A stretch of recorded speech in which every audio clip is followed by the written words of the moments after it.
This woman, her name's Shantae, and Shantae has a problem. There's a dead guy in her garage, and she doesn't want police to find out. So she's gotta do something with this body. So Shantae's 23, and this girl loves to party. And one night, it's a normal night, and she's at her friend's house. This woman, Fry. So Shantae and Fry, they're having a good time, and they start drinking, and they start hitting that Zaza, and they're doing other activities. And then they both go out and they hit up the club. And while they're at the club, they meet up with some other people and they keep drinking, and it's Thirsty Thursday and they got 69-cent drink specials, so you know they're having a good time. And then about 2:30 a.m. rolls around and Shantae's like, all right, it's time to go. So she and Fry, they get in the car and they leave. And she drops Fry off at Fry's house, and then she gets on the highway and she heads home. And so she's cruising along on this highway, and then suddenly, bam! Something hits her car, and she screams, and she swerves around, and glass flies everywhere.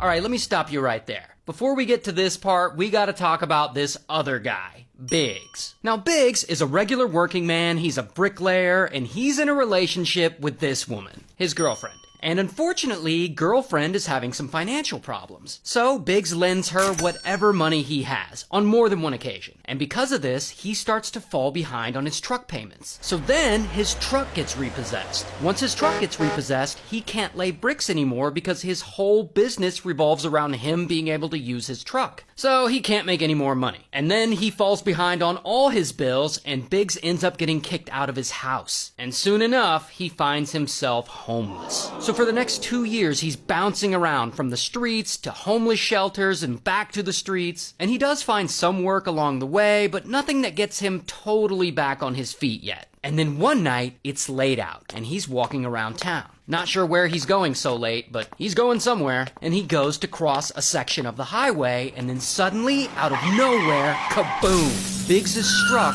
by a car, Shantae's car. And Shantae hits Biggs so hard that he smashes through the windshield of her car and into her windshield, lodging his body halfway into the glass. Like his head and torso are inside the car and his legs are outside the car. So Shantae screams and she starts panicking, like, what the hell just happened? So she pulls over and she gets out of her car and she's like, oh shit, bro is stuck in my windshield. And she tries to physically remove him from the windshield, but once she touches his body, she's like, nope. Can't do it. So she just hops back in her car and keeps driving with this dude lodged in her windshield. Now, from here, Shantae doesn't do the obvious thing and drive directly to the hospital. No. Instead, she drives about a mile back to her house and she pulls into her garage.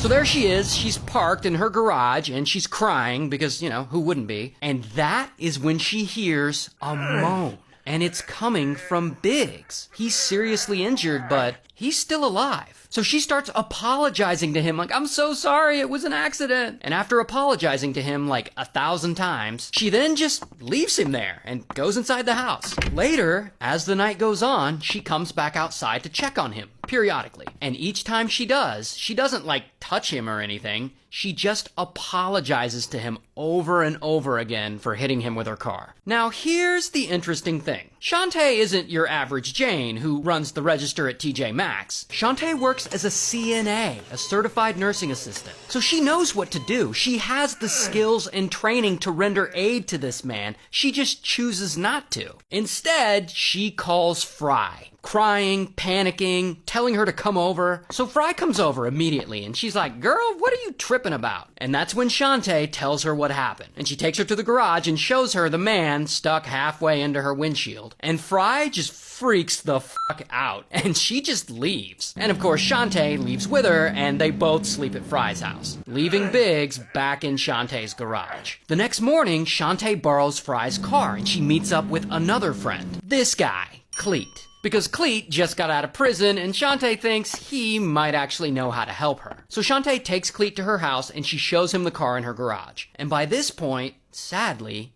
Biggs is dead. He didn't get medical attention in time and unfortunately, he didn't make it. So Cleet is there and he sees the body sticking out of the windshield and he freaks the out too. But luckily for Shantae, Cleet does know how to help. And he gets an idea. And he calls his cousin to come over and assist them, and we'll just call him Cousin. So then the three of them, Shantae, Cleet, and Cousin, they come up with a plan to get rid of this body. So they get Biggs, and they wrap him up in a blanket, and they put him in Cleet's car. And then they wait for it to get dark out, and they drive about 5 minutes away to a nearby park. And there, they dump Biggs's body. And they take their blanket back with them. The very next day, two older men, they walk into a nearby fire station. And they're like, hey, we were just at the park over here, and we think we saw a dead body. So the fire department calls 911, and police show up to the park, and that is where they find Biggs. So police immediately start investigating, and unfortunately, they have no leads. No one saw anything, no one knows anything, just a random homeless guy's body happens to show up in the park in the middle of the night. Meanwhile, Shantae, she's trying to get back to her normal life. But unfortunately, she's having a little trouble. She's bummed out, and she's all in her head, and like, oh, is she gonna get caught? But despite all that, it seems like she may have just gotten away with murder. Until about 4 months later, Shantae's with some friends at a party. And she's finally starting to feel better. She's starting to move on. She's getting over it. And she's putting this whole tragic incident behind her. So she's at this party one night, and she's had a few drinks. And she starts feeling a little chatty. And she starts to tell people this crazy story about the time she got wasted at the club and drove home and accidentally unalived a homeless dude. And a friend at the party who's listening to this story, she's horrified. So she goes home and she calls the police and reports her. The very next day, police show up to Shantae's house with a search warrant. And there they find her car, apparently still bloodstained and dented from the accident. So then, bam, they arrest her. Here's her mugshot. And they charge her with murder, and she goes to trial, and she's found guilty, and she's sentenced to 50 years in prison. While Cleet and Cousin, they also get found guilty, and they're also convicted. And they get sentenced to 10 years and 9 years, respectively. While Fry, she gets immunity in exchange for testifying against the other three. So, I guess that's nice. Shout out to Texas.